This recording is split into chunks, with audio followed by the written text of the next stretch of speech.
Já voltaram? Estão aqui. Eu tô igual aquele filme do Karate Kid. Tira o casaco, põe o casaco. Tira o casaco, põe o casaco. Eu tirei agora que eu tava dando aula. Eu saí, aí eu se senti frio. Agora, né? Nossa senhora. Aí você vai pro sol, aí você tira o casaco. Aí você vem dentro de casa, você põe o casaco. Difícil. Vamos lá. Agora vamos começar aqui a ver as vias que estão sendo afetadas do nosso metabolismo, tá? Em alguns momentos eu vou ter que abrir arquivo antigo, então eu vou até colocar aqui externamente, gente, para a gente poder relembrar algumas coisas, que eu sei que nem tudo vocês lembram, né? Então, por exemplo, gliconeogênese é um dos arquivos. Deixa eu ver um outro aqui. Metabolismo de ácido graxo também.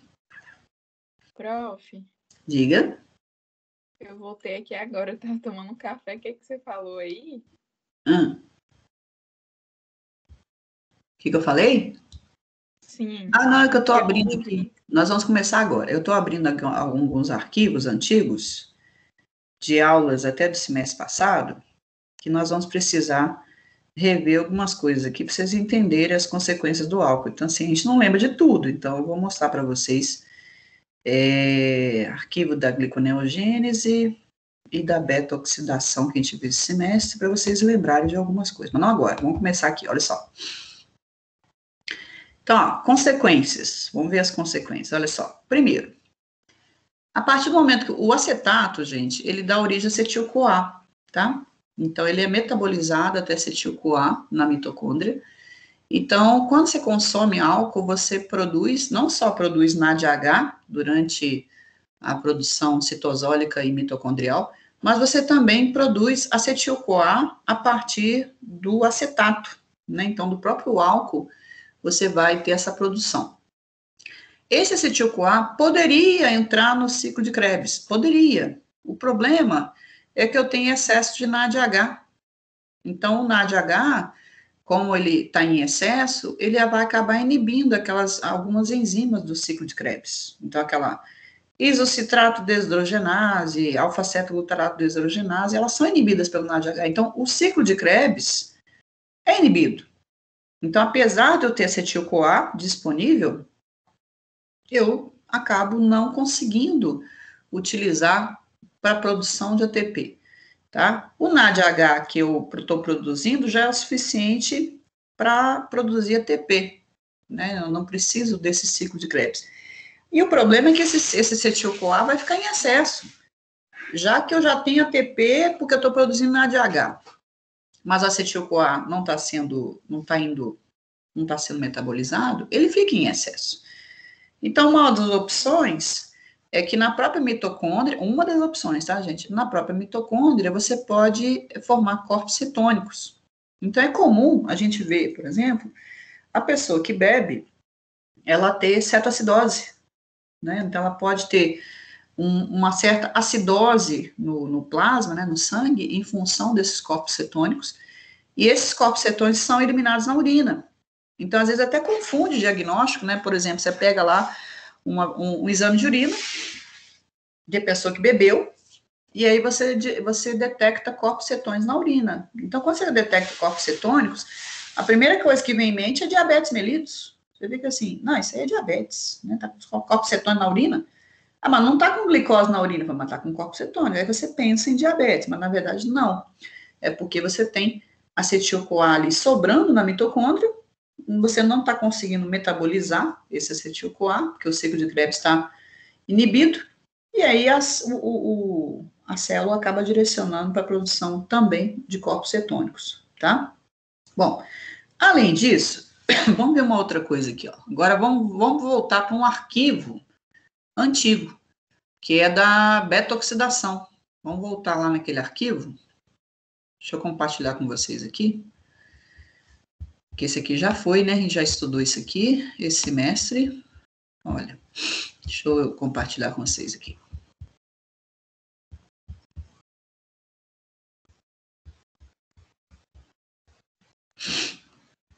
Vamos lá para frente. Aqui, ó.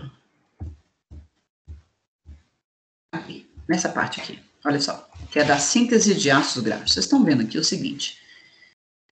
Quando nós falamos de síntese de ácido graxo, nós comentamos aqui de acetil-CoA, que o acetil-CoA, ele poderia reagir com oxalacetato, né, que geralmente é do ciclo de Krebs, né, e levar à produção de citrato. O citrato viria para o citoplasma. Aqui no citoplasma tem a citrato liase, e a citrato liase, então, faria essa quebra, gerando acetil-CoA e oxalacetato. E aí você teria esse ciclo aqui voltando, né, produzindo NADPH, produzindo um pouco de NAD+ aqui também, e esse acetil-CoA direcionado tanto para a produção de ácidos graxos, quanto para a produção de colesterol. Então, não vou nem colocar o arquivo de colesterol aqui, mas vocês lembram que a gente discutiu essa questão, quando a acetil-CoA está no citoplasma, você pode produzir ácidos graxos e aí produzir triglicérides e produzir colesterol também, né, a partir desse acetil-CoA, tá bom? E se a gente for analisar aqui as enzimas que participam desse processo, vocês vão ver o seguinte, olha aqui, ó. Aqui eu tenho a ácido graxo sintase, que está no citoplasma, né? E eu tenho também acetil-CoA carboxilase, né, que leva a essa produção do malonil-CoA. Então, aqui, ó, acetil-CoA carboxilase, que leva à produção do malonil-CoA, e ácido graxo sintase, tá? Então, se a gente for analisar aqui, olha só, a acetil-CoA carboxilase, ela é ativada pelo citrato, inativada pelo malonil, né? E dietas ricas em carboidratos e tal. Mas, então, assim, eu não vou ter essa situação na pessoa que está bebendo, porque, na verdade, a pessoa, quando está bebendo, ela não está comendo. Geralmente, ela não está comendo, né? Mas esse citrato aqui vai ser importante. O citrato, ele vai estar estimulando, né, essa atividade aí da acetil-CoA carboxilase. Tendo em vista que o acetil-CoA, que está lá na mitocôndria, ela não está seguindo o ciclo de Krebs. Então, forma citrato, citrato está saindo. E o citrato pode ser utilizado para a produção aí dos ácidos graxos, tá? Então, voltando lá, deixa eu ver se tem mais alguma coisa que eu quero relembrar com vocês. Não, seria só isso. Voltando naquele arquivo que a gente estava antes.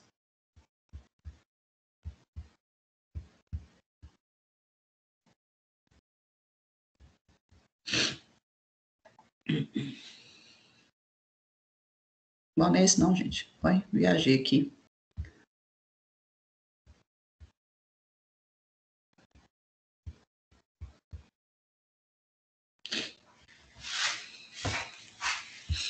Então, nós estávamos nesse aqui, ó, esse aqui, tá?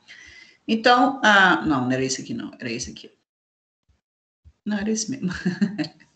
Então, o NADH está em excesso, o ciclo de Krebs está impedido, produz corpos cetônicos, mas o acetil-CoA também reage com oxalacetato, forma citrato, citrato sai e você leva a produção maior de colesterol e de ácido graxo. É claro que isso aí vai acabar aumentando os níveis de VLDL e LDL na corrente sanguínea.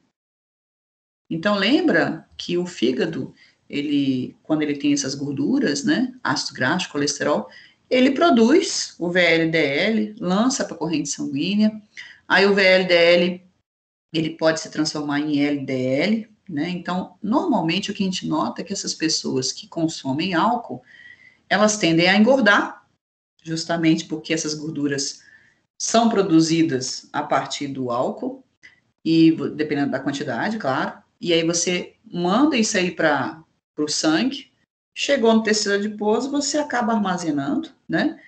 E você vai ter, então, aumento de peso, né? A pessoa vai engordar, acabar a famosa barriga, né, da pessoa que bebe, né? Uma gordura mais abdominal. Você vai ter, só que engorda mesmo, não é só no abdômen, não. Você tem a pessoa engordando como um todo. Você vai ter níveis mais elevados de VLDL e LDL na corrente sanguínea, maior risco de ateromas, já que eu tenho mais colesterol, então o risco maior de você ter placas ateroscleróticas, né? Então a doença ateromatosa, aumenta, né, nesses indivíduos. E no próprio fígado, você tem acúmulo de triglicérides, que leva à esteatose hepática, que é uma das lesões que a gente vê no alcoólatra. Então, esse excesso de triglicérides no fígado, de ácido graxo, produzindo triglicérides, leva à degeneração por acúmulo de lipídios, que é a esteatose. Então, o fígado gorduroso, né, que a gente vê no alcoólatra é justamente isso. Você tem esse acúmulo. Então, tem esteatose hepática, você tem níveis mais elevados de LDL e VLDL, engorda e aumenta o risco de ateromas, né, de placas, justamente por causa do colesterol em excesso. Tá? Então, vocês estão vendo aí, independente se a pessoa está comendo ou não está comendo, a coisa está ficando complicada, né, em função do consumo de álcool. Agora, vamos lá. Ah, professor, mas deixa eu falar uma coisa. A via glicolítica está inibida, certo? Tá inibida. E a via das pentoses? Não, a via das pentoses tá não, gente. Então, assim, a via glicolítica tá. A via das pentoses, não. Porque a via glicolítica, ela é altamente dependente do NAD+, né? A via das pentoses, não. Você consegue ter a produção aí de NADPH. Você consegue produzir NADPH. Então, por isso que eu falei que você consegue produzir colesterol, você consegue produzir gorduras, porque tem NADPH. Né? Ah, mas se o alcoólatra tiver hipoglicêmico, não, mas se ele tiver hipoglicêmico, aí a coisa vai complicar, né? Mas, de qualquer forma, se ele tiver hipoglicêmico, você libera gorduras do tecido adiposo. E quando esses ácidos graxos chegarem na mitocôndria, não tem como você fazer essa utilização, porque o ciclo de Krebs está bloqueado, lembra disso. Então, mesmo que eu pegue as gorduras, ácidos graxos, né, e pega acetil-CoA, transforma em acetil-CoA pela beta-oxidação dos ácidos graxos.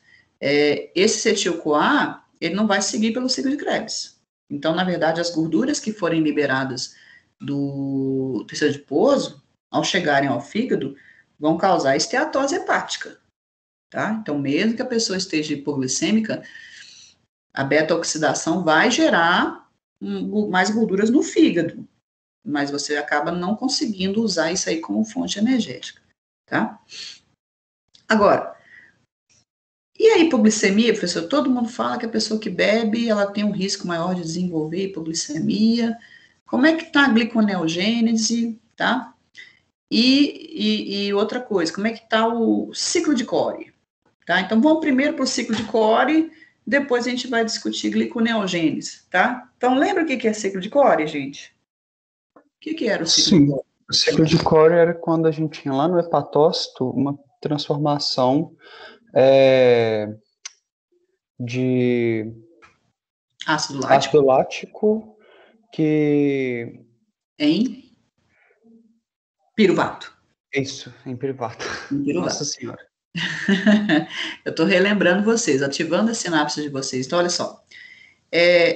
Quando a gente sabe que as nossas células, se elas estiverem em situação de hipóxia, você tem lá o piruvato sendo transformado em ácido lático no citoplasma, tá?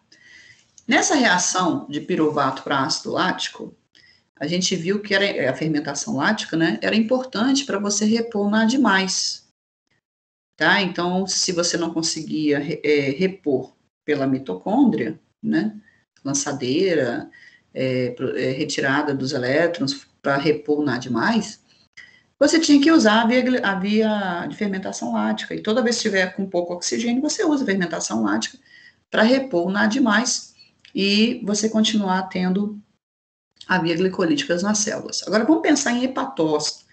O hepatócito, né, numa pessoa normal, ele teria a função de tirar esse ácido lático da corrente sanguínea e retransformar em piruvato. Então, você pegaria e retransformaria em piruvato. E esse piruvato poderia ser utilizado para gliconeogênese. Então, uma das coisas que a gente viu no semestre passado é que durante o jejum, em situações de hipoglicemia, é importantíssimo que você tenha gliconeogênese a partir do piruvato, a partir de aminoácidos, a partir de glicerol e tal. Então, isso a gente vai ver daqui a pouco. Mas uma das coisas que o fígado fazia era justamente pegar um ácido lático e produzir piruvato. E nessa reação de ácido lático a piruvato, era uma reação oposta ao que acontece nas células. Deixa eu ver se eu coloquei ela aqui. Acho que sim. Olha só. Nas suas células, no músculo, por exemplo, o que você faz? Você pega o piruvato, que está aqui à direita, e transforma em ácido lático nas células. Nessa reação das células, você pega o NADH, retransforma em NAD+, para repor para a via glicolítica. Então, a seta para a esquerda é a seta da reação que acontece nas células. Então, as suas células fazem isso, tá? A seta para a direita é o que o fígado faz. Então, o fígado, ele pega o ácido lático, reage com NAD+, produz piruvato e NADH, certo? Então, para você ter esse ciclo de Cori, você tem que ter isso. O que acontece? Agora vamos pensar no hepatócito. O que está acontecendo com o hepatócito? Não está com excesso de NADH? Olha aqui. Olha o citoplasma dele, gente. O citoplasma dele está com excesso de NADH. A mitocôndria dele está com excesso de NADH. Então, eu estou com excesso. O hepatócito está com excesso, por causa do metabolismo do álcool. Então, vamos lá. Se eu tenho excesso de NADH no hepatócito, essa reação aqui de ácido lático para repor piruvato, que faz parte do ciclo de Cori, não vai acontecer. Você não consegue. O seu hepatócito não consegue transformar o ácido lático em piruvato, porque não tem nada demais no citoplasma. Ele consegue fazer o oposto, mas assim, para ele, isso aí não interessa. As suas células estão fazendo e o seu fígado não está conseguindo repor, ele não está conseguindo eliminar o excesso do ácido lático. E o ácido lático vai ficando na corrente sanguínea. Então, você vai ter o quê? Mais acidose. Então, eu comentei com vocês assim, olha, ele tem acidose por causa dos corpos cetônicos. Ele tem acidose por causa do excesso de ácido lático. Então, a gente vê acidose lática no indivíduo que bebe. Tá? Então, não é só a questão de corpos cetônicos, cetoacidose, né? Eu tenho 2 ácidos aí, né? O ácido lático e, ainda por cima, os corpos cetônicos. Então, essa via que deveria acontecer para a direita, né, para gerar o piruvato, para você eliminar o ácido lático, você não está conseguindo fazer, tá? Então, ali, infelizmente, não tem como, tá? Então, acaba acumulando o ácido lático. Aqui na parte de cima, eu coloquei que o NADH inibe a beta-oxidação de ácido graxo, também tem essa, né? Então, assim, aquele ácidos graxos, foi o que eu comentei antes, né? Os ácidos graxos que estão chegando no fígado, se eu fizer quebra de lipídios, né? Vamos supor, você está em jejum, normalmente você tem que quebrar os lipídios, aí liberar o ácido graxo, aí quando chega o ácido graxo no fígado, o fígado faz beta-oxidação. Essa beta-oxidação está inibida pelo NADH também, tá? Então, tem uma inibição também. Diga, quem é Yuri, você está com o áudio aberto aí, quer me perguntar? Não. Aí. Alguém quer que eu repita alguma coisa, gente? Que eu sei que é complicado. Mas todo mundo entendeu que o ciclo de Cori não está funcionando? Em função de você ter muito NADH e pouco NAD+. Todo mundo entendeu isso? Da acidose lática no alcoólatra?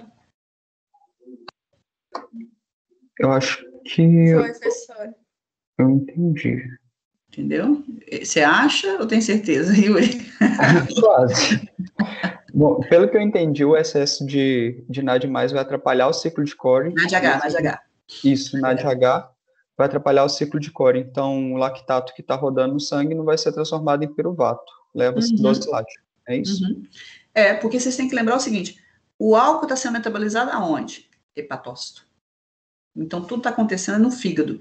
E o fígado deveria eliminar o ácido lático, mas para ele fazer essa reação oposta aí da fermentação, ele tem que ter NAD+, ele não está conseguindo, ele não consegue ter NAD+, porque o NAD+, está sendo consumido no metabolismo do álcool, pela álcool deshidrogenase. Deu, não deu? Tá.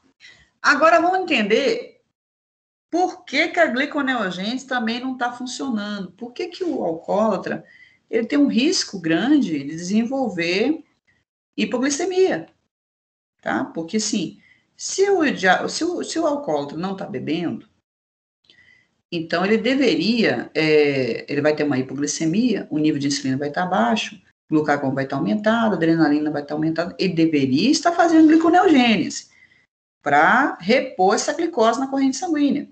E ele tem muita dificuldade, ele não está conseguindo repor essa glicose. Vamos tentar entender por que que ele não está repondo. Olha só, agora que a coisa vai complicar. Primeiro, estou produzindo piruvato aqui a partir do ácido lático? Não, não estou. Então já tem um probleminha aí, que esse piruvato que poderia ser utilizado na gliconeogênese, vindo do ácido lático, eu já não estou repondo. Então já não estou tendo um piruvato para fazer isso não, tá? Agora vou compartilhar com vocês o arquivo de gliconeogênese, tá?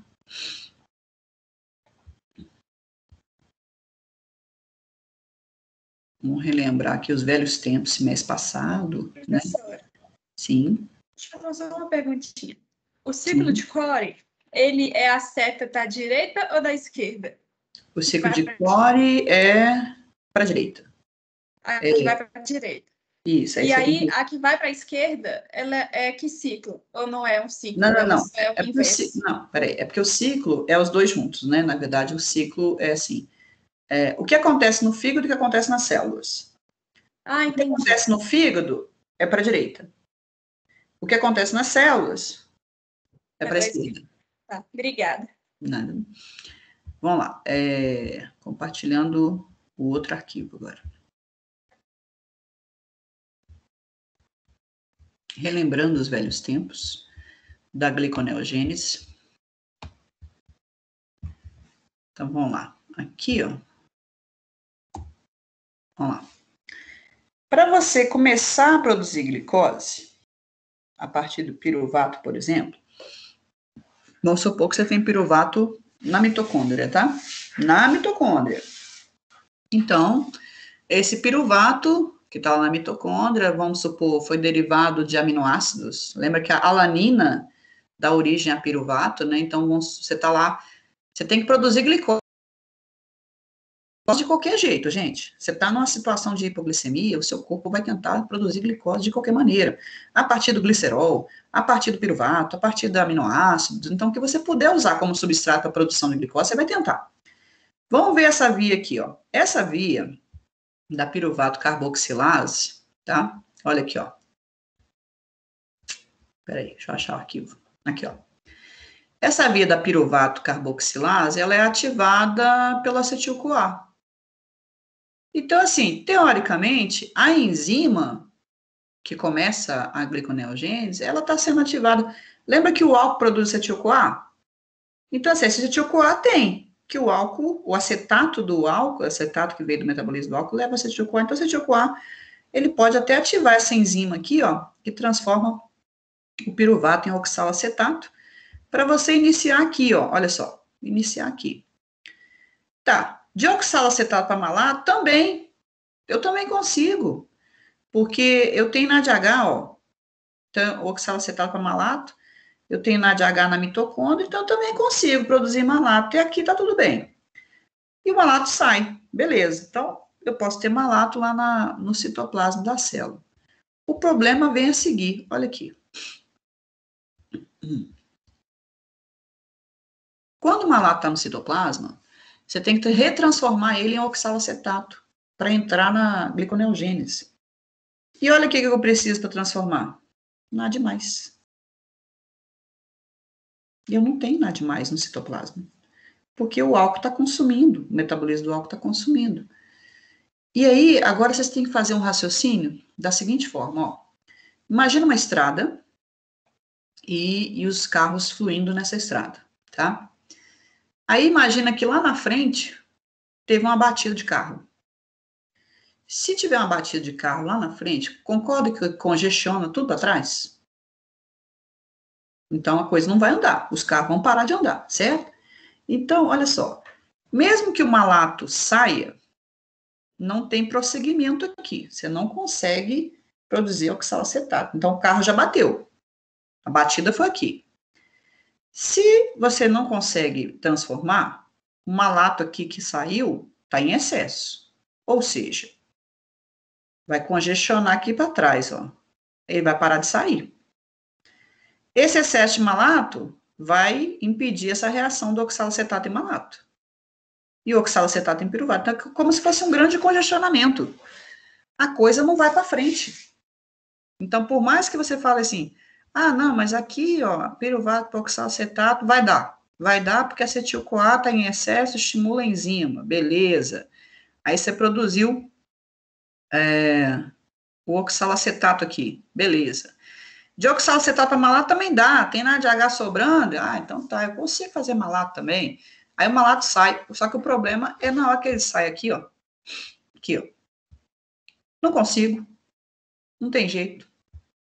Então, a gliconeogênese foi para o saco. Não consigo produzir a partir do piruvato. Não tem como. Então, por mais que eu pegue lá e quebre aminoácidos que vão dar origem, por exemplo, o alanina produz piruvato. O aspartato produz oxalacetato. Eu poderia, numa célula normal, você poderia degradar esses aminoácidos, o fígado faz isso, para levar à produção de glicose, né? Então, para você ter a gliconeogênese. Mas, infelizmente, eu não consigo. Porque, mesmo que eu consiga fazer um malato sair da mitocôndria, não volta. Quer dizer, não tem como seguir adiante. Que aqui, ó, fosfenolpiruvato, aí relembra aqui, ó, só para vocês darem uma olhadinha, olha aqui, ó. Aqui é a via glicolítica que a gente estudou semestre passado, olha só. Você tem que fazer a via oposta, né? Do fosfenol voltando em direção à glicose, né? Então, em branco são as reações que são reversíveis, em vermelho as reações irreversíveis. E aí você vai fazendo voltar aqui pela gliconeogênese, você faz a reação oposta. Mas eu não consigo nem chegar em fosfenolpiruvato. Então, não tem como. Tá bom? Então, parte da gliconeogênese fica muito difícil, porque eu não tenho como repor a glicose a partir de aminoácidos, a partir do piruvato. Talvez só do glicerol que eu consiga. Deixa eu ver aqui, ó. O glicerol seria aqui, né, ó. O glicerol entraria aqui, no meio ali onde está o gliceraldeído. O glicerol entra como dihidroxicetona. Eu teria que seguir adiante aqui para frutose 6P e depois até chegar em glicose, né? Deixa eu ver se tem alguma inibição aqui também. Na PFK aqui, com a frutose 6P, não, aqui não tem nenhuma inibição. E da 6-fosfatase também não tem inibição. Até para o glicerol daria para a gente conseguir aí, a partir um pouco de glicose a partir do glicerol só. Mas a partir de aminoácidos e de piruvato eu não conseguiria, tá, gente? Aí é pouco, realmente é pouco. Então, a pessoa já está com hipoglicemia. Deu aí, gente? Entenderam por que eu tenho uma dificuldade de repor a glicose na corrente sanguínea? Hello? Vocês acham que conseguiram ou vocês acham que estão quase lá? Prof, então tudo essa meio que a gliconeogênese não vai conseguir acontecer pela falta de NAD+. E essa falta de NAD+, vai congestionar toda a via. Sim. Não é importante eu ter um piruvato, outros insumos para converter em glicose, porque não vai adiantar. É isso? Uhum, exatamente. Então, esse excesso de NADH e essa falta de NAD+, ela acaba comprometendo diversas vias metabólicas, né? Então, a via glicolítica já está parada mesmo, né? Já não consegue, às vezes, nem produzir piruvato.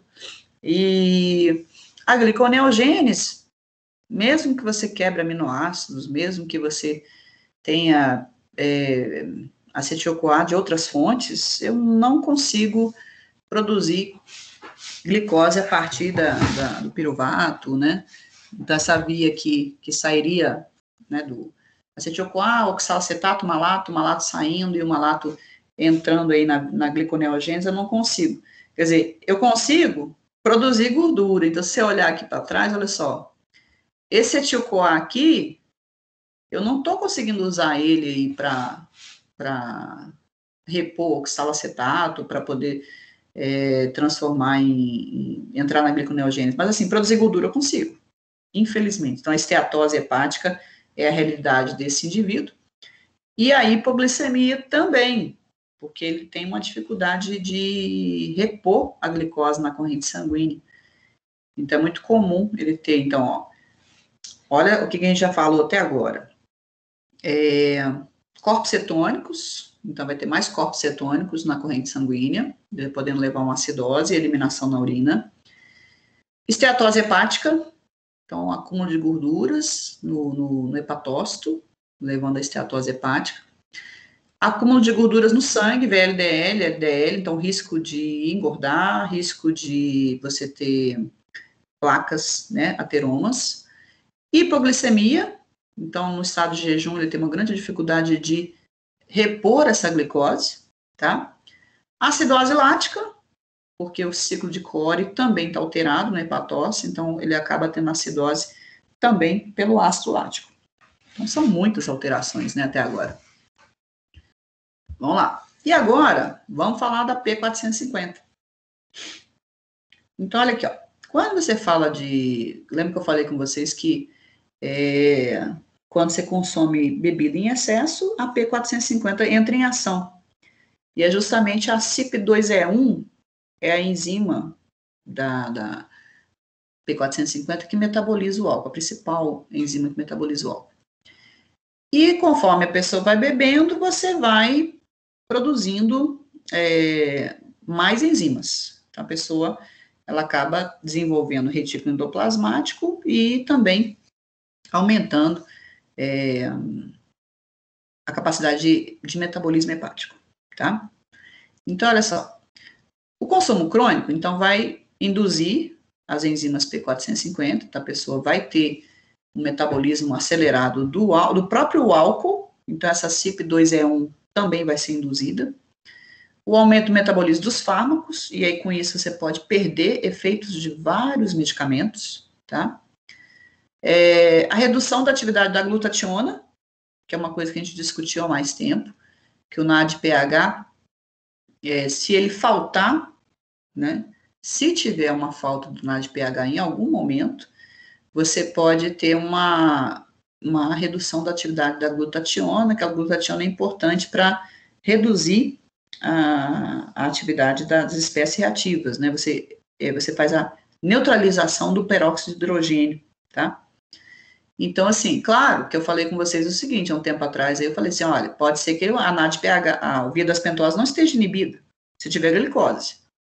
Se tiver glicose, pode ser que a via das pentoses esteja funcionando, tem NADPH. Então, aquela pessoa que ele bebe, mas come, tá comendo também. Então, ele tem lá, o alimento, tem a via das pentoses, tem NADPH, e aí pode ser que essa via não esteja inibida. Então, tanto ele consegue ter a via das pentoses, produção de colesterol, triglicéridos, e a ação da glutationa. Agora, aquele cara que não está comendo, e está hipoglicêmico, aí ele não consegue. Ele não tem NADPH, via das pentoses, NADPH, a glutationa não está funcionando, ele não consegue produzir colesterol, triglicéridos, então vai depender do estado metabólico naquele momento, tá? Então, posso ter dois momentos ali. O cara, o bebedor crônico, né? Na hora que ele come, o que ele tem? E na hora que ele está em jejum, está hipoglicêmico, o que ele tem? Então, a mesma pessoa, você pode ter as duas situações. Então, na hora que ele está lá, que ele não está comendo, está só bebendo, não comer nada, ele entra numa situação, por exemplo, não tem glicose. Se não tem glicose, não tem via glicolítica, não tem via das pentoses, não tem NADPH, não tem produção de colesterol, não tem produção de ácido graxo, não tem manutenção da glutationa. Por quê? Porque ele não está comendo. Se ele não está comendo, não tem glicose, não tem via das pentoses. Estou repetindo, tá? Não está comendo, não tem glicose, não tem via glicolítica, não tem via das pentoses, não tem NADPH, não tem produção de colesterol, não tem produção de ácido graxo no fígado e não tem ação da glutationa, tá? Porque ele não tá comendo. Aí, passado um dia, o cara comeu, tá? Mas ele continua bebendo. Ele tá comendo, tá bebendo. Bom, aí, como ele já tem glicose, ele tem lá, a via glicolítica está inibida ainda, porque tem muito álcool, né? Mas eu tenho lá, a via das pentoses está funcionando. Tem NADPH, tem glutationa, né? Tem glutationa, tem produção de colesterol, tem produção de triglicérides, tem esteatose. Diga, Yuri. Vai alterar também a via do poliol, não vai? Mas só que não vai acabar colocando sorbitol em frutose, não, né? Por causa da baixa de NADH. Aí vai acumular só o sorbitol ou nem isso? Não. Essa via do poliol, ela só seria utilizada, Yuri, se eu tivesse muita glicose em excesso. Que não vai ser o caso. Muito difícil ele ter excesso de glicose. Tá? Então, não preocupa com a via do poliol, não, porque realmente, assim, ele não vai ter excesso de glicose para formar sorbitol, frutose. Não vai ter, não. Agora, tem um negócio interessantíssimo, eu estou até pesquisando para ver se eu acho. Eu vi que existe, se o cara ingerir uma grande quantidade de frutose, ele diminui os efeitos do álcool. Eu estou ainda buscando isso. Aonde que está essa via? Porque lembra do metabolismo, nós estudamos o metabolismo da frutose no fígado. Frutose 1-fosfato, frutose 6-fosfato. E me parece que tem uma inibição quando você tem uma frutose em excesso. Eu lembro que eu li assim, eles não conseguem induzir sobriedade. Por exemplo, a pessoa não vai ficar sóbria porque comeu a maçã, tá? Mas parece que reduz o efeito do álcool mesmo. Só que eu tenho que buscar isso. Na hora que eu achar, eu vou passar para vocês de que forma que o metabolismo da frutose pode alterar o metabolismo do álcool, tá? Isso é uma outra coisa que eu estou buscando ainda para ver como é que funciona realmente, se funciona, né? Porque, agora, deixar a pessoa sóbria, não. Mas que tem alguma coisa da história da frutose aí no metabolismo do álcool? Tem, tá? Bom, mas vamos voltar aqui nos dois raciocínios que eu fiz, que eu quero saber se vocês entenderam. Então, ó, o bebedor, né? A pessoa que está lá consumindo álcool em excesso e não está comendo nada naquele momento, como é que ele está? E depois, naquele momento que ele resolveu comer, comeu também, mas ele continua bebendo, ele está comendo e bebendo agora. Vocês conseguiram ver as duas diferenças? Professora, você pode só repetir as vias que você falou que são afetadas quando ele não come? Tá. Então, ele não está comendo, ele está hipoglicêmico, tá? Insulina baixa, glucagon em excesso, adrenalina em excesso. Aí o que acontece? No fígado, como não tem glicose no sangue, via glicolítica já estava inibida mesmo, por causa do NADH. E ainda por cima não tem glicose, então não tem como você iniciar uma via glicolítica, né? A via das pentoses pode ser que você consiga, depende do nível glicêmico. Tá? Vai depender do nível de glicose, que às vezes nem a via das pentoses você não tem, né? Então, se a via glicolítica não está funcionando, a via das pentoses não está funcionando, porque lembra que a glicoquinase, ela só fosforila a glicose se tiver muita, né? Se não tiver muita glicose, não fosforila. Então, glicose 6P, para a via das pentoses não vai ter. Então, via glicolítica não está funcionando, via das pentoses não está funcionando, porque ele não está comendo. Beleza. Aí, não tem nada de pH. Se não tem nada de pH, a produção de colesterol está reduzida, a produção de triglicérides está reduzida e a ação da glutationa está reduzida. Então, o que vai acontecer? Você vai ter mais lesões por espécies reativas do oxigênio. Então, nesse momento ali, naquele estado hipoglicêmico, ele vai ter menor ação da glutationa e mais lesões por espécie reativa do oxigênio. Naquele momento que ele acabou, aí depois ele comeu, quando ele comeu, aí então a glicemia é maior, a via das pentoses você consegue ativar, porque já tem glicose 6P, Aí você consegue produzir NADPH, aí a glutationa volta a funcionar, então as lesões reduzem, você produz colesterol, produz triglicérides, né? Você vai ter mais esteatose, níveis elevados. Então, assim, vai ser, de qualquer forma, você vai ter consequência ruim, né? Quer dizer, vai ser ruim dos dois lados, né? Seja naquele momento que ele não está comendo, e naquele momento que ele está comendo. Independente de ele estar comendo ou não, você vai ter lesão. Tem risco aí de lesões. Deu para ver a diferença? Sim, e no caso, quando a pessoa tá bêbada, aí ela não comeu. Aí, a partir do momento que ela começa a comer e acontece essa meio que reestruturação do corpo, né, do metabolismo, Pode falar, professor. Não, pode perguntar. Ah, tá. Essas lesões, elas são revertidas também? Em parte sim, né? Mas a gente tem que pensar o seguinte: isso é tudo um acúmulo, né? Nós temos as lesões pelo acetaldeído, e vocês estão vendo que todas as reações do metabolismo do álcool levam a acetaldeído, e as lesões por espécies reativas do oxigênio. Então, pode ser que você consiga reverter, pode ser que não. Né? Você vai reverter a hipoglicemia. Então, por exemplo, naquele indivíduo que está alterado, que está faltando oxigênio, está faltando glicose, na hora que ele receber glicose, né, aí você tem vários neurônios que vão voltar à atividade normal. Mas as lesões em si, dependendo do tanto de espécie reativa que formou e do tanto de acetaldeído, não. Continua lesando, né? As lesões persistem. Diga, Thaís. Professora, eu queria saber se é mensurável essa quantidade de glicose para produzir o colesterol, para produzir o triglicerídeos e para desencadear essas reações?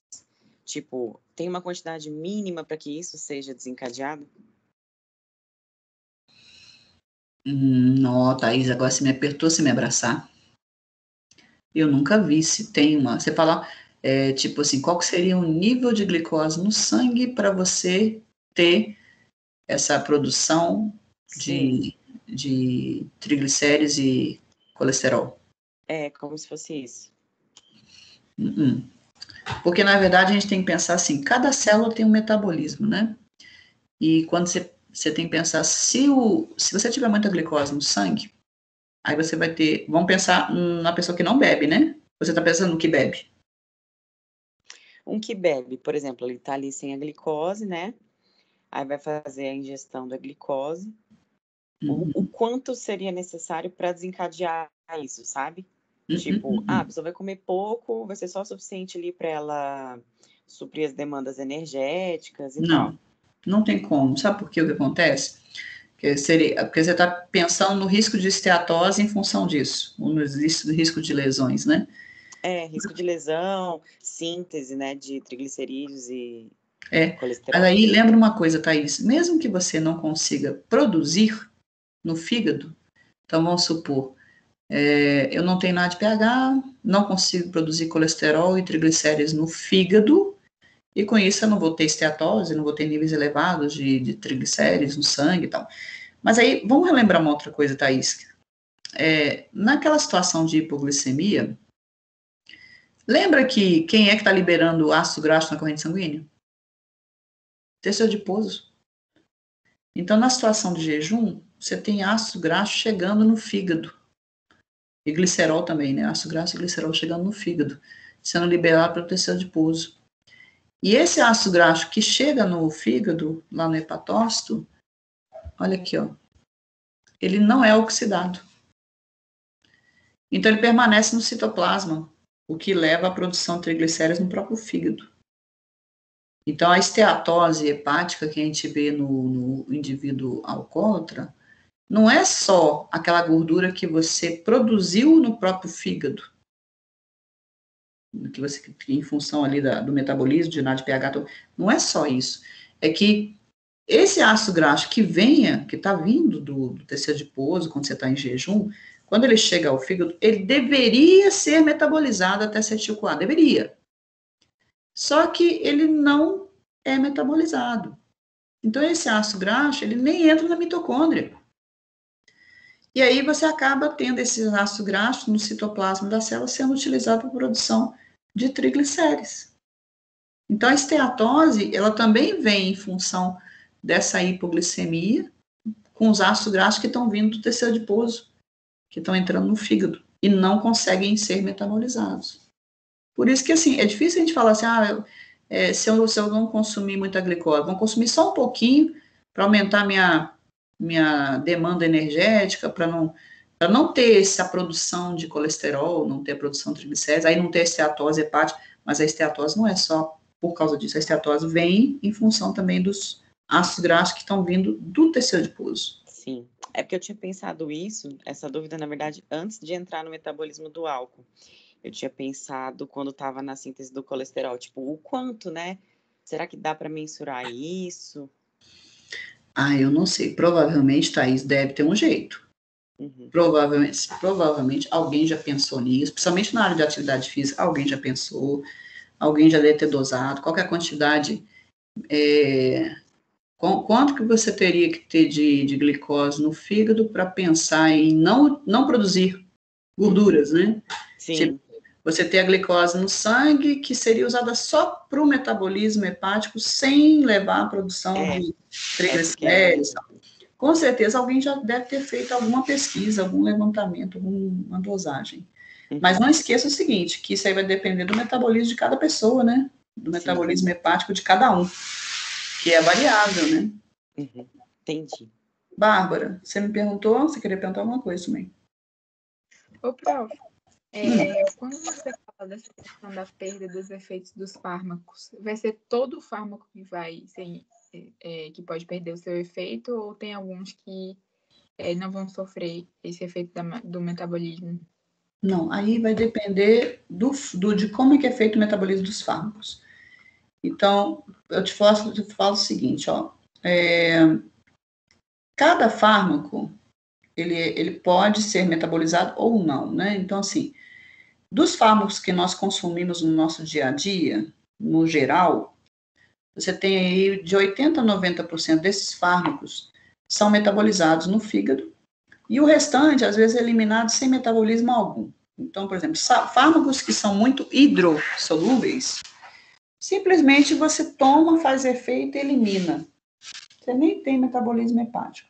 Agora, tem vários, e aí, no caso, 80% a 90% do que a gente toma tem algum grau de metabolismo hepático.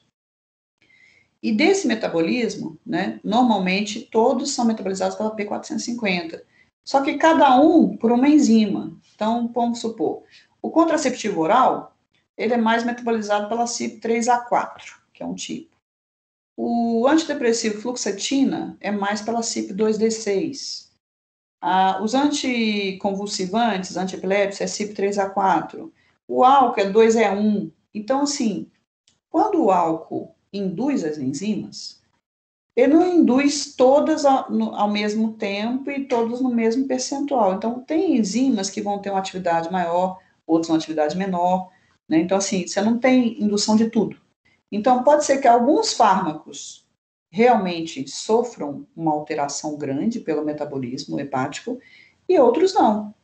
Vai depender do grau de indução da enzima. Eu não posso falar que o álcool induz todas as enzimas da mesma forma. Ele induz algumas mais, outras nem tanto. Então, o metabolismo de vários fármacos fica afetado, outros não. Eu, por exemplo, eu nunca tinha pensado em aceleração de metabolismo de antistamínico. Porque, assim, cada fármaco tem o seu metabolismo. Eu nunca olhei o metabolismo do antistamínico, assim, qual que é a enzima que metaboliza o antistamínico? É até difícil de você achar essa informação. Eu lembro que eu tinha um artigo que tinha uma lista, só que eu acho que está no meu computador, está aqui no notebook, não. Era uma lista dos medicamentos mais consumidos, né?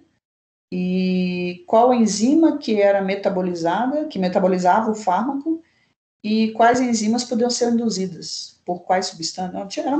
Foi um levantamento que eles fizeram, sabe? Porque é difícil conseguir esse tipo de informação, porque nos livros de farmacologia você não acha. Tem que ser em artigo. Mas eu posso te falar assim, resumidamente, Bárbara, nem todos. Então, tem fármacos que vão ser muito metabolizados, outros nem tanto, tá? Agora, só para a gente comentar um outro detalhe também, gente, é o seguinte, ó. Qual que é a enzima que metaboliza o álcool? A P450 que metaboliza o álcool, olha aqui, ó. É a CYP2E1, né? Então, ela é a enzima que metaboliza o álcool, que é a 2E1. Aí a gente tem que pensar uma outra situação, vamos pensar agora no consumo agudo do álcool, tá? Vamos supor que a pessoa está bebendo horrores, tá? E aí, o álcool está sendo, ou esse álcool em excesso, está sendo metabolizado pela CYP2E1. Aí a consequência é a seguinte: qualquer fármaco que seja também metabolizado pela mesma enzima, você vai ter uma competição entre os dois. E pode ser que o álcool ganhe, ou seja, a enzima, em vez de metabolizar o fármaco, vai metabolizar o álcool. E se você não eliminar, você não metabolizar o álcool, o fármaco, esse fármaco pode ficar em excesso no sangue e trazer efeitos tóxicos para a pessoa. Tá? Então, agora, vamos pensar no problema agudo, porque muita gente sabe que a gente não deve beber e tomar medicamento ao mesmo tempo. Tá? Então, por quê? O álcool é metabolizado pela CYP2E1. É a enzima que metaboliza o álcool. Se por acaso o medicamento que você está tomando, se ele for metabolizado pela mesma enzima, vai ter uma competição dos dois. A enzima vai ficar assim: quem que eu metabolizo? O fármaco ou o álcool? Aí, como o álcool está em maior concentração, ela vai, às vezes, metabolizar o álcool. E aí você vai perder o metabolismo do fármaco. Se você perder o metabolismo do fármaco, o fármaco fica em excesso no sangue. E aí a pessoa vai ter consequência desse excesso, efeitos tóxicos do fármaco. Viram que é outra situação? Então, não é a questão de indução de P450, o problema é, eu não estou metabolizando o medicamento porque a minha enzima está metabolizando o álcool.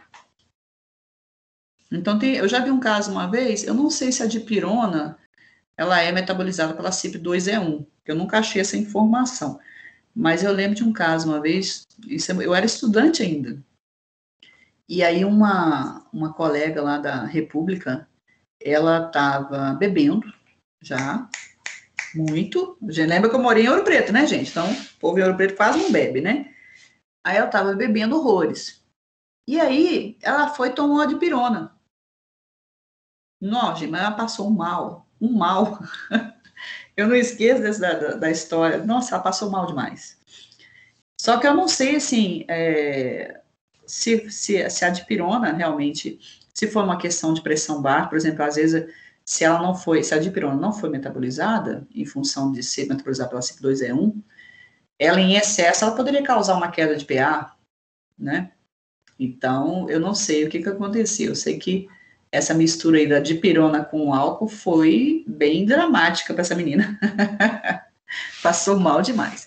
Mas eu não lembro, eu não pesquisei se o metabolismo da dipirona é pela CYP2E1, tá? Mas, de qualquer forma, essa competição é possível para vários fármacos. Aí a gente tem que descobrir. O problema é que a gente só descobre isso em artigo, tá, gente? Qual a enzima que metaboliza um determinado fármaco? Diga, Ana Luísa. Professora, essa situação é no consumo agudo, não é isso? Sim, sim. O que muda no organismo para quando chegar no consumo crônico, o fármaco ser hipermetabolizado? A quantidade de enzima. Você induz. Então, você vai ter muito mais enzima. Aí você metaboliza não só o álcool, como vários fármacos por várias enzimas. Aí não é só a CYP2E1. Então, várias enzimas P450 vão ser induzidas. E aí você pode aumentar o metabolismo de vários fármacos. Agora, aqui na forma aguda, não. Eu não estou falando de indução. Essa pessoa aqui, ela consumiu muito álcool de uma vez só. Aí, o álcool é metabolizado, o excesso, né? Não é só álcool desidrogenase, mas tem a CYP2E1. E aí, a CYP2E1 está comprometida com o metabolismo do álcool e aí não consegue metabolizar o fármaco que seria pela mesma enzima. Aí é outro tipo de interação. Obrigada, professora. Nada. Então, como a gente não sabe qual enzima metaboliza o fármaco, convém não misturar a bebida alcoólica com o fármaco. Eu lembro de um outro caso, gente, foi dramático também, uma mulher louca. O que acontece? É uma conhecida minha, ela teve câncer e ela estava em tratamento com um agente quimioterápico ainda. Então, assim, ela já tinha passado a fase, ela fez o tratamento, aparentemente curada, mas ela ainda fazia uso de medicamento quimioterápico, né? E esses medicamentos quimioterápicos, gente, eles naturalmente já são bem tóxicos, né? Então, assim, já não é uma coisa fácil. O que a mulher fez, gente? Vocês não têm noção. Ela pegou e tomou o medicamento. Mas depois resolveu tomar cerveja. Ou deu uma arritmia cardíaca nela. Ela quase morreu. Teve passou mal. Aí tiveram que correr com ela para o hospital. Por quê? Esse medicamento provavelmente não é um medicamento bem tóxico, às vezes com risco de arritmia, e na hora que ela misturou com álcool, deu BO, né? Porque aí provavelmente o álcool competiu no metabolismo hepático, o fármaco ficou em excesso e quase que a mulher desce para uma melhor. Diga, Ana Luísa. Sou eu de novo, professora. Mas essa é uma curiosidade, não tem muito a ver com a matéria. Essa questão de competição pela enzima entre os fármacos, né? Uhum. É a justificativa da relação do anticoncepcional com o anti-inflamatório, não? Antibiótico? Antibiótico? Não. Não é não. Esse do antibiótico com anticoncepcional é porque é o seguinte, olha. Quando você toma o contraceptivo oral, ele é muito lipossolúvel, tá?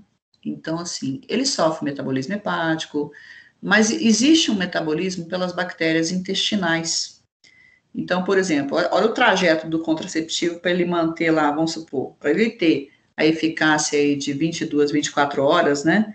Olha como é que ele funciona. Então, ele é lipossolúvel, ele é absorvido, ele passa no fígado, aí o fígado metaboliza, aí manda para a bile, aí vai para o intestino, aí chega no intestino, as bactérias metabolizam, aí ele volta para a corrente sanguínea, continua fazendo efeito.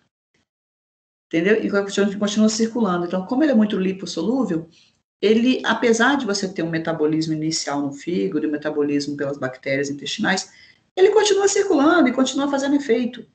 Não é porque você metabolizou no fígado que o fármaco perde efeito. Não tem nada a ver, gente.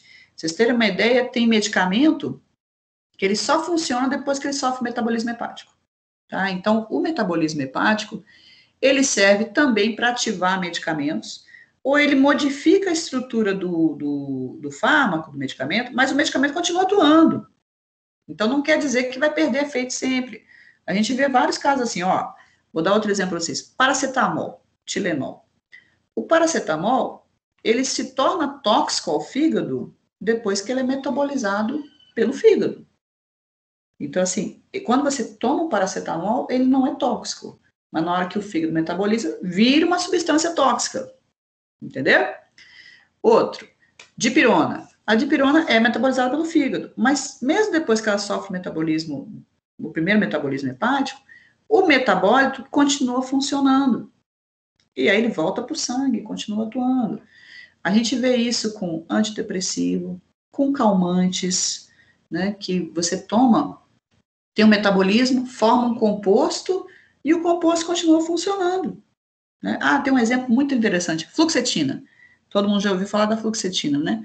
A fluoxetina, quando você toma o comprimido da fluoxetina, ela leva de 24 a 48 horas para ser eliminada. A fluoxetina, tá? Só que o fígado transforma essa fluoxetina numa outra substância que continua tendo efeito terapêutico. E essa outra substância que é produzida pelo fígado, ela leva 2 semanas para ser eliminada. E continua fazendo efeito. Então, assim, o que eu estou querendo dizer é o seguinte: nem todo metabolismo hepático neutraliza a substância, neutraliza o fármaco. Alguns metabolismos são até para ativar. Então, quando você toma um contraceptivo, ele sofre um metabolismo inicial no fígado, depois ele sofre um metabolismo pelas bactérias, mas ele volta para o sangue e continua circulando. Então, faz parte do metabolismo normal do contraceptivo, ele ter esses dois metabolismos, o hepático e o das bactérias intestinais, tá? Quando você toma um antibiótico, aí, se o antibiótico destruir a sua microbiota, destrói as bactérias intestinais, você perde esse metabolismo bacteriano. Aí a substância não volta para o sangue. Aí isso compromete o tempo de ação dele. Então, se ele atuava lá durante 24 horas, ele pode cair para 20 horas. Aí você tem uma brecha no medicamento, no efeito do medicamento. Entendeu? E tem a questão da diarreia também, né? Então, esse seria o primeiro motivo, né? De como é que o antibiótico poderia afetar a meia-vida do fármaco, né? O tempo de ação dele. Então, reduz o tempo de ação dele. E a outra possibilidade seria a diarreia em si. Por quê? Quando você usa o comprimidinho de contraceptivo oral, ele é uma cápsulazinha. Essa cápsulazinha tem um envoltório, tá? Que é para proteger o hormônio lá dentro. E quando você toma, ele é pequenininho, né? Na hora que chega no intestino, ele adere na mucosa do intestino e vai liberando aos poucos o medicamento, né? Que vai sendo absorvido. E aí ele fica aderido ali. Enquanto não dissolver totalmente, ele está aderido. Se a pessoa tomou o comprimido e teve uma intoxicação alimentar com diarreia, ou tomou um antibiótico e o antibiótico causou a diarreia, essa diarreia, ou seja, esse aumento de peristaltismo pode acelerar a eliminação do medicamento. Então, aquele comprimidinho que estaria aderido ali, pode sair nas fezes. Viu o estrago? Medo. É outra história, mas é um estrago, né? Essa parte de farmácia é muito interessante também. Vocês vão chegar lá. Bom, para a gente finalizar essa parte aqui do metabolismo do álcool, vamos falar desse metabolismo da catalase, que na verdade corresponde a um percentual muito baixo do metabolismo do álcool, mas de qualquer forma contribui para a lesão. E agora até lesão de DNA, né? E aí o risco de mutações, né? Então aquela síndrome fetal, né? Síndrome alcoólica fetal, né, onde você tem malformações fetais. Então, assim, por que a mulher não pode beber durante a gestação? Então, aqui, ó, quando você tem aí o álcool sendo metabolizado, você pode ter aí esse metabolismo pela catalase, que é uma enzima que é encontrada em todas as células, e aí você vai formar acetaldeído e água oxigenada. E essa água oxigenada, né, quer dizer, seria também um radical produzido a partir do oxigênio, aí você pode ter alterações do DNA. Então, por causa desse composto. Deixa eu ver um negócio aqui.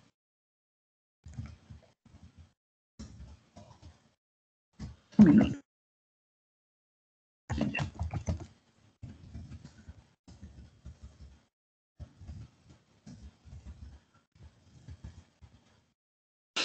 Há um negócio errado nessa reação química.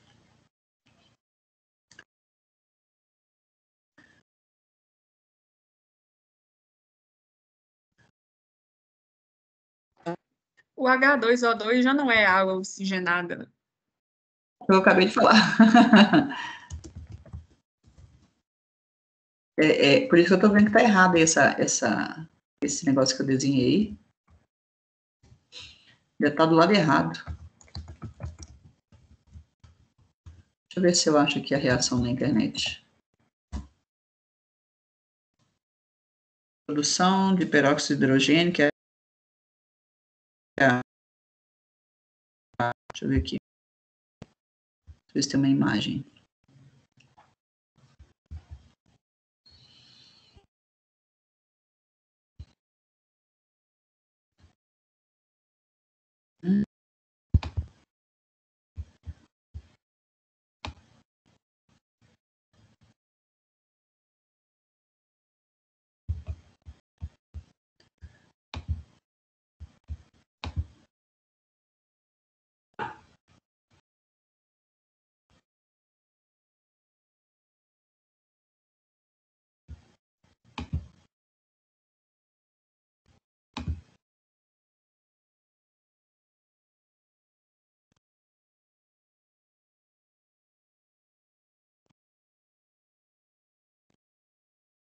Tá aqui que eu não tô conseguindo ver, gente, mas tá errado esse desenho aí.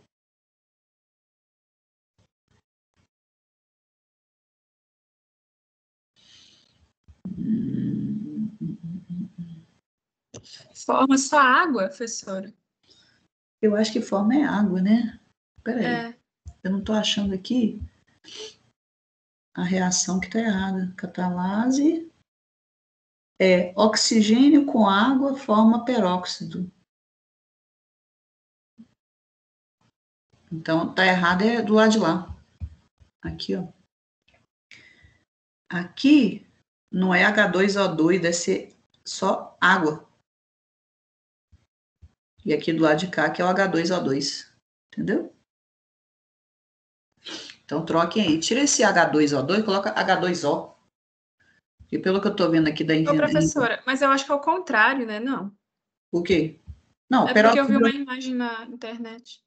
O peróxido de hidrogênio é formado a partir da... O peróxido de hidrogênio é H2O2.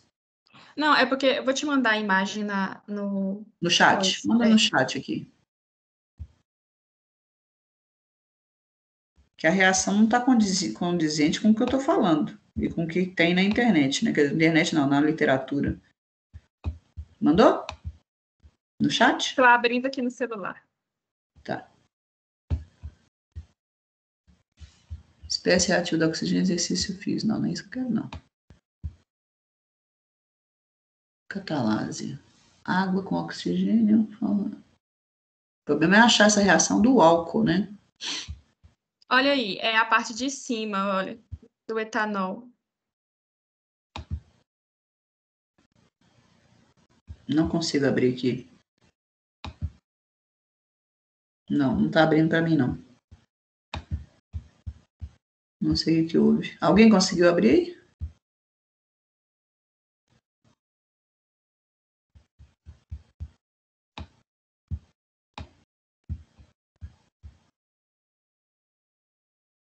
Aqui, ó. Eu achei uma aqui.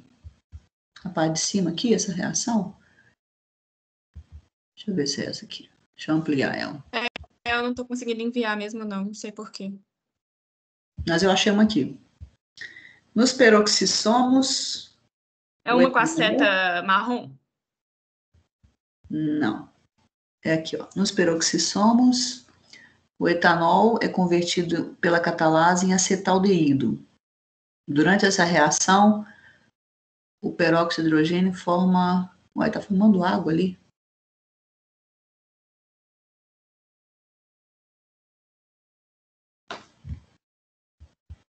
Peraí.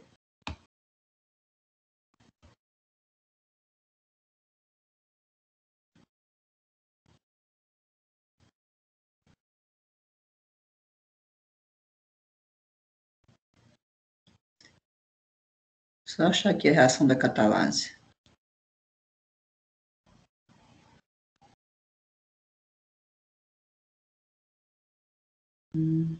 Engraçado.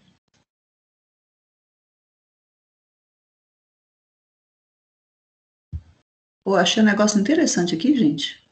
Vou mandar para vocês. Metabolismo de etanol, intoxicação aguda pelo álcool, capítulo 9. De que livro que é esse, gente? Vou mandar isso aqui para vocês.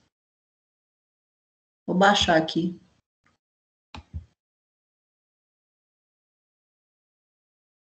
Peraí que eu tô baixando.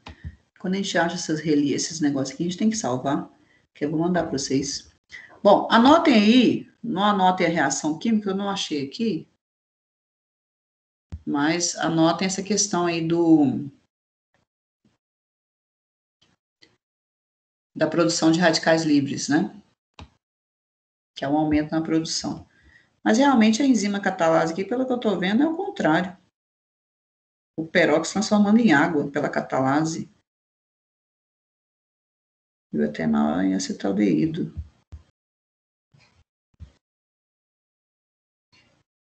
Depois a gente vai ver isso aí. Essa aqui seria a via de metabolismo. Então, na verdade, não daria... o peróxido de hidrogênio seria eliminado.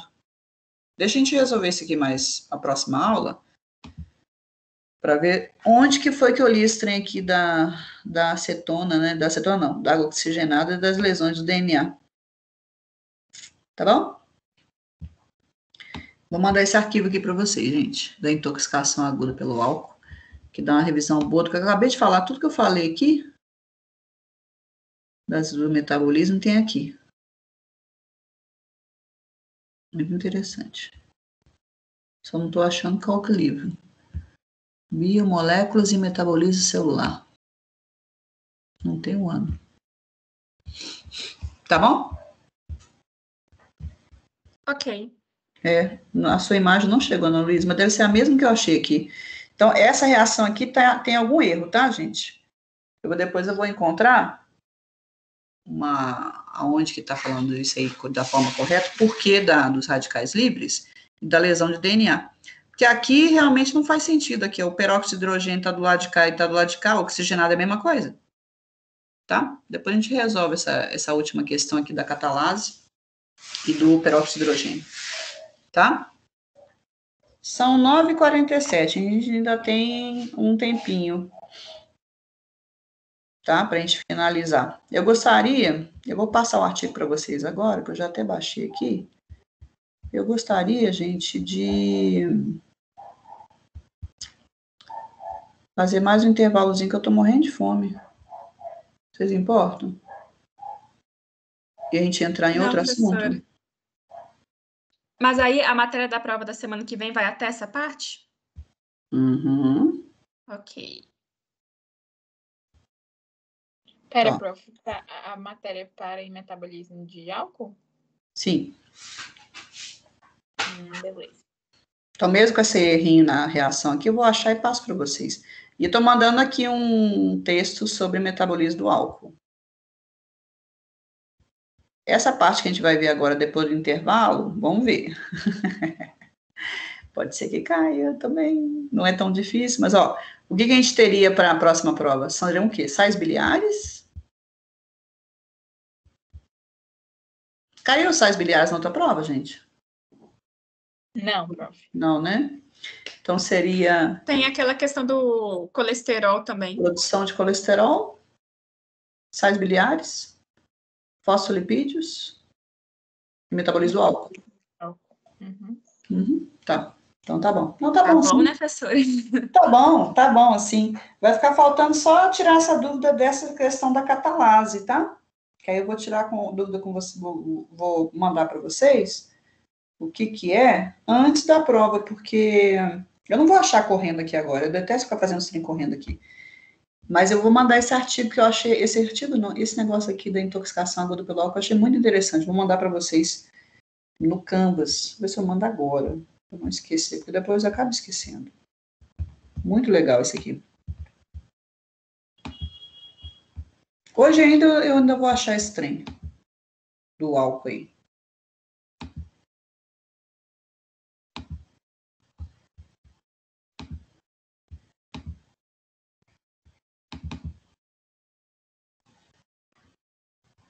Aqui, ó.